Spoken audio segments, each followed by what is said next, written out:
किसी ने बड़े कमाल की बात कही है कि जब घर से निकलें तो प्रभु से कहकर निकलें कि प्रभु आप भी साथ चलिए, क्योंकि चाहे आप घड़ी लाखों की पहन लें लेकिन समय तो प्रभु के पास ही है ना।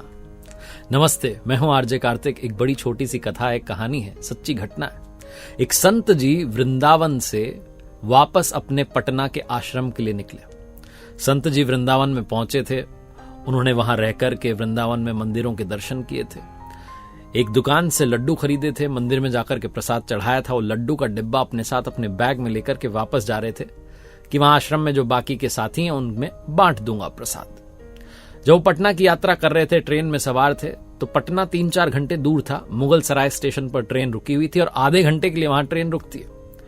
तो महात्मा जी ने सोचा कि संध्या वंदन कर लेते हैं, हाथ पैर धो लेते हैं, प्रभु को प्रणाम कर लेते हैं और थोड़ा प्रसाद पा लेते हैं। उन्होंने संध्या वंदन किया। उसके बाद प्रसाद पाने के लिए वो बैग में से जब डिब्बा बाहर निकाला तो देखा कि उस डिब्बे में जो लड्डू हैं उन पर चींटे लगे हुए। महात्मा जी ने चींटे को साइड किया, एक लड्डू जो है अपना खा लिया और सोचा बाकी रख लेता हूं, आश्रम में जाकर के बांट दूंगा। लेकिन फिर तभी अचानक से दिमाग में प्रश्न आया कि ये मुझसे कितना बड़ा पाप हो गया।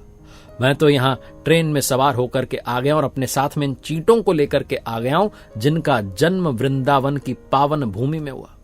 मैं तो इतना सौभाग्यशाली नहीं हूं कि मेरा जन्म वहां हुआ, लेकिन जिसका जन्म वहां हुआ उस चींटे को, इतने सारे जो उसके साथी हैं, सबको यहां लेकर आ गया। अब ये बेचारे यहां से वापस जाएंगे तो पता नहीं कब तक वहां पहुंचेंगे। पता नहीं उनके दिमाग में क्या आया, वो ट्रेन से उतर गए और अगली ट्रेन की प्रतीक्षा की जो वृंदावन की ओर ले जाती है, मथुरा स्टेशन पर ले जाती है। फिर से ट्रेन में सवार हो गए मथुरा जाने के लिए। वहां उतरे, वहां से वृंदावन पहुंचे और वृंदावन में जाकर के उसी मिठाई की दुकान पर गए और दुकान वाले से कहा कि भैया देखो। वो डिब्बा जब खोला तो अंदर लड्डुओं पर चींटे लगे हुए थे। दुकानदार ने कहा, अरे महाराज लाओ, मुझे दो, मैं आपको दूसरा जो है डिब्बा देता हूं, मिठाई फिर से तौल देता हूं। उन महात्मा जी ने कहा, नहीं, मिठाई तो बहुत स्वादिष्ट थी, बहुत अच्छे लड्डू है, लेकिन भैया हुआ क्या ना, ये चींटे मेरे साथ चले गए। इन चींटों का जन्म यहां भगवान की पावन भूमि में हुआ, मैं इनको यहां से कैसे दूर कर सकता हूं। अब बताओ, मुगल सराय में जाकर के डिब्बा देखा तो पता चला चींटे साथ आ गए। अब इनको वहां छोड़ देता तो वहां से वृंदावन पता नहीं कभी आ पाते कि नहीं आ पाते। अब भैया मुझे तो यहां जन्म लेने का सौभाग्य नहीं मिला, लेकिन चींटों को तो मौका मिला, यहां उनका जन्म हुआ। मैं उनको प्रभु की इस भूमि से दूर कैसे कर सकता हूं, ब्रज की इस धूली से, इस रज से उन्हें दूर कैसे कर सकता हूं, इसलिए इन्हें वापस यहां छोड़ने चला आया। वो जो मिठाई वाले भाई साहब थे, दुकान वाले, उनकी आंखों में आंसू आ गए। बोले, महाराज जी क्या कर रहे हो? आंखें खोल दी।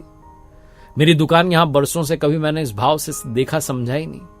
आपने तो मुझे मेरे जीवन के यथार्थ से मिलवा दिया, मुझे जीवन का दर्शन करवा दिया। सुनने में आपको कहानी लगेगी, सुनने में लगेगा अरे क्या घटना है, लेकिन सत्य तो यह है कि भाव बस से भगवान, जिसके हृदय में पवित्र भाव होते हैं, प्रभु सिर्फ उसी को दर्शन देते हैं, उसी की बात को समझते हैं, उसे ही समझाते हैं। इसलिए अपने भाव को, अपने मन को, हृदय को पवित्र रखना प्रारंभ कीजिए। एक बार फिर से वही बात जो अक्सर कहता हूं, प्रभु के आशीर्वाद के साथ, अपनी मेहनत और अपने परिवार के प्यार के साथ कर दिखाओ कुछ ऐसा कि दुनिया करना चाहे